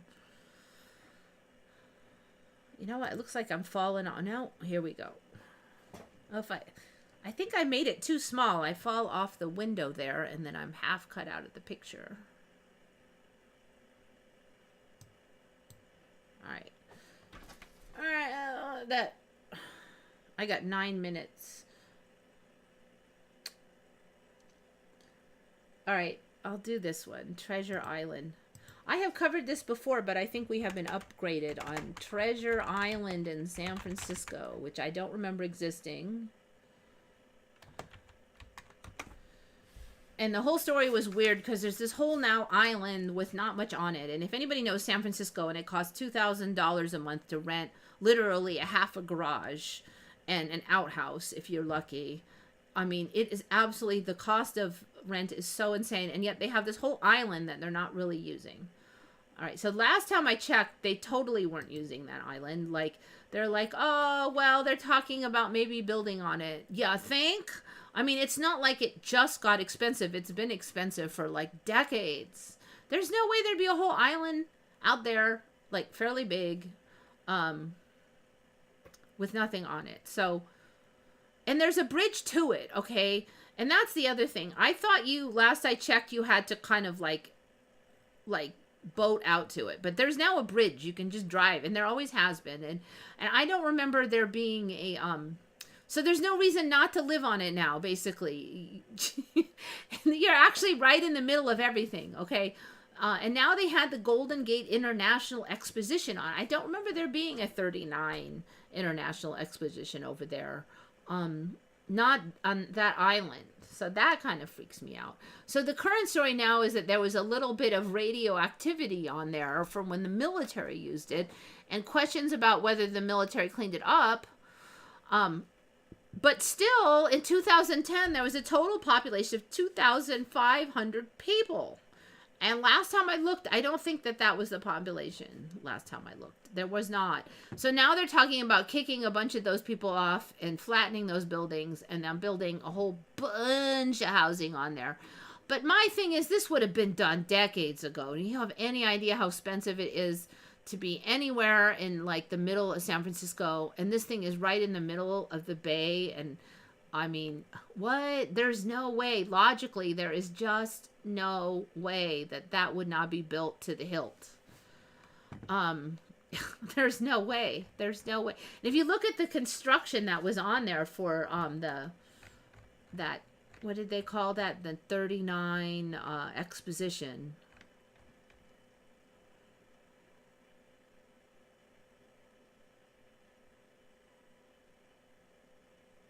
All right, let's see. 1939, the Magic City. All right, there was two. Okay, that. All right, I don't think I have time to really go on it, but there's a whole bunch of Tartaria stuff now associated with it, and I don't remember that. Maybe we have a little bit of time. Treasure Island. SF Exposition. Images. See if I can find those. Okay, so here we go. All these supposed temporary stuff just built for one exposition on this little podunk island, and now nobody lives on it except for 2,500 people. There it is, Golden Gate International Exposition. So they supposedly built all of that for just the exposition and then tore it like all down. And this is not even the Golden Gate Park, which was a different exposition. That was a World Fair. This was just an exposition. All of this. I mean, like, seriously? Anyway, the whole story about Treasure Island, it was not there. That is the main point. It was not there. And there is absolutely no way that they wouldn't have built this. Look, the bridge is there now. See, that was one of the things that kind of held me back a little last time. God, it looks like there's two bridges. What's this? What is this out here? Treasure Island. What the hell? Wait, Treasure Island SF. Map.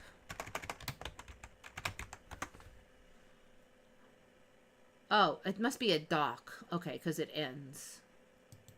Now that I'm looking at the aerial view. Yeah, it must have been this thing I'm looking at. But, like, most of this is just unused. I mean, look at that. You know how many houses you could build in there? bajillion-dollar houses. I mean, the military hasn't used it in a long time, even in the current timeline. Look at, there's nothing. There's dirt. There's no way. I mean, even if you took, like, $10 billion and scraped every molecule of dirt off of there and replaced it, you could still make a profit building and selling on there because it's a beautiful area. It's got a road and everything. There is no way that wouldn't be built up. Ooh, what's this?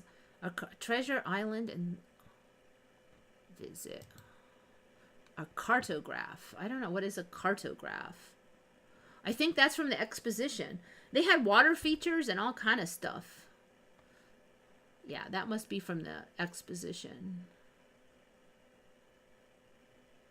See, it branches right off of the main bridge, and I mean, there's like, it's right in the middle of everything. This apparently is gone here, all of this boat launch area. This also looks like it's gone. Maybe they rebuilt it into that stick-like one, but I mean, it's crazy town.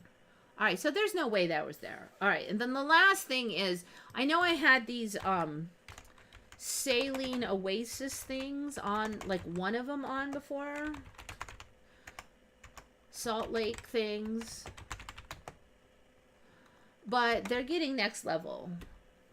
And this is Egypt, okay? I mean, when you used to hear of an oasis, it was a area of water, okay, like a little lake. It was all sandy, and you know, water's water, right? So the camels are thirsty, and you know, but now, oh, they're way better than some puddle in the sand.